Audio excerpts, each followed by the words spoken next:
going on, Jerome's? The 2022 season isn't even dead and in the ground yet. I mean, there's still a lot of games to play, and the Vikings are going to hoist that Jerome Bardi at the end of the season for the first time of 12 times in the next 10 years. And, of course, we're always looking towards the future, man. And ESPN did up a piece in their NFC North blog talking about next season, and it's pertinent because of what is going down this weekend with the Vikings visiting the Detroit Lions. Now, I respect the Lions. I think Dan Campbell and Brad Holmes are building something very special in the Motor City. They got a lot of talent because they had a lot of really good draft picks in the last couple of years, especially in both trenches. And the Lions are going to be competitive. I think the Lions could be the number 2 team in the division going forward. Maybe the Bears will be 3 if they can build around Fields. Packers will be 4. Love to see it, man. But a couple things that make you go, raising a few eyebrows here. So our guy Kevin Seifert, who's not Carl Gershman, he started things off.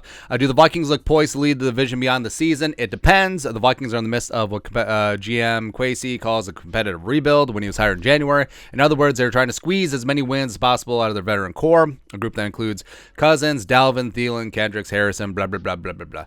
If they choose to keep their core largely intact for 2023, they could well be favorites in the NFC North again.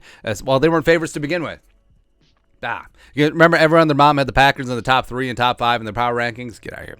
Especially if the Packers move on from Aaron Rodgers. Actually, no, keep Rodgers. You'll get the same results, man. If they blow up the roster this offseason, and a not unreasonable decision, if it comes to that, the short-term future will be decidedly less clear. Now, I don't see them blowing up the roster completely. Maybe making some tough decisions with a couple veterans, but that's really about it. I don't see them, especially the success they've had this year, just completely tearing it down and rebuilding. I just don't see that. Key stat: the Vikings' last 9 wins have come by 1 score, the most consecutive 1-score wins in a season in NFL history, and only 2 teams in history have won 10 games by a single score in a single season: Seattle and blah blah blah Oilers. But whatever. And then it's the Lions. Lions, big surprise this season. Yada yada yada. Jamal Williams is awesome. Packers should have held on him, etc. And then it gets the Bears. Is Justin Fields a franchise quarterback the Bears have been waiting for? Courtney Cronin, we know her. Being a franchise quarterback in a city that hasn't had one in over 70 years is a monumental undertaking. Hey, Cade McNown takes offense to that comment. It requires a quarterback to not only possess the physical gifts, but the leadership to galvanize a team through a rebuild while simultaneously giving a fan base hope that brighter days are ahead. Fields is a dynamic rusher, 1,200 yards rushing this year, blah, blah, blah. Key stat: Fields is the only quarterback since 1950 with 3 rushing touchdowns of at least 50-plus yards in an entire career. Fields has done that in the last 4 games. And, yeah, respect Justin Fields. I think he can be a dynamic talent. I think that if they can build a better offensive line around him, they have gotten slightly better this season. If they can get him some weapons and if they can get a defense opposite of him, I think that he has a chance to be a very special player in this league. Now, he has to do it more as a thrower. I mean, his dynamic skills have been as a runner right now, and that's what happens with dual-threat quarterbacks coming into the league. They rely on their legs a lot more than their arm at the start, but I think that he can develop. I think that he can be that dude that can be a pain in the ass for the Vikings for many years to come, so respect there. The Packers, will the Packers' regression be temporary? No. We could say that they overachieved the last couple of years. Rob Domofsky. It's no longer as simple as saying that as long as they have Aaron Rodgers, they're a contender. And right now, we don't know if what Rodgers' status would be for 2023. Would he walk away from $59 million guaranteed and retire, even if it's back in Green Bay or for another year? The season was evidence enough that having Rodgers no longer the only thing that matters. That's right. I mean, when the Packers make hay, it's when they're running the ball with Aaron Jones and A.J. Dillon, who's not as good as Jamal Williams, but you spent a second-round pick on him. Congratulations. And also, getting rid of Devontae Adams. I mean, Christian Watson looks legit. So we may have to deal with the fallout from that trade for a while. But whatever there. I don't think it's enough. I think that Rodgers' body is starting to betray him. The accuracy is not there. I don't think he's as dialed in, as focused as he may have been in previous seasons. He is not playing like the alleged back-to-back NFL MVP. And Domofsky's right here. You can't just say, as long as they got 12, they're going to be tough. No. They cannot. So, I mean, they'll get Gary back. I mean, Jar Alexander is a stud. I mean, maybe Bakhtiari will actually be healthy for a change.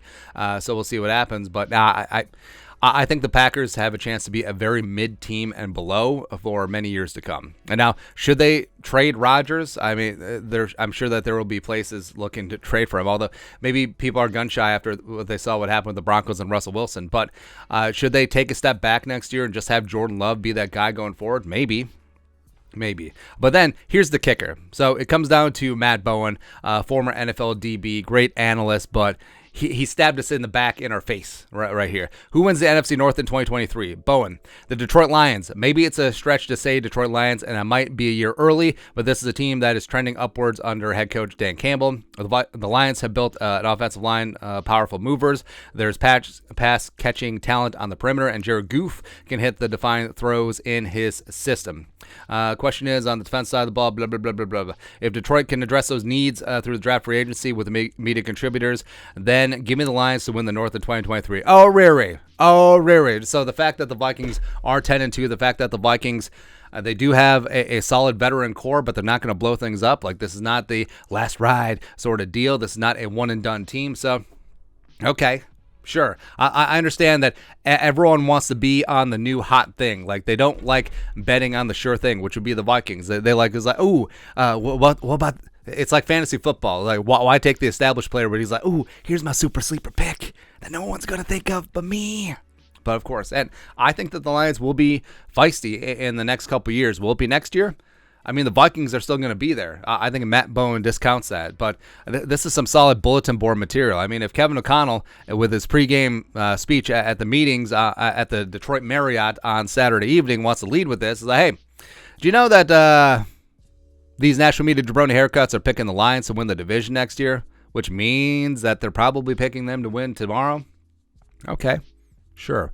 Let's prove it. It's like, hey, let's secure the division this year. Let's secure the division next year. Let's secure the division after that. And also 17 more years, as we always said, Jerome Barty for 12 times in the next 10 years. And let's just do that. But your thoughts are thoughts. ESPN forecasting the 2023 NFC North. I think they're incorrect. A little bit incorrecto here. But let us know your thoughts, our thoughts in the comment section below. Subscribe for daily Vikings takes. Want to support the work? Put a little something in the Venmo. But till next time, Skol, production value.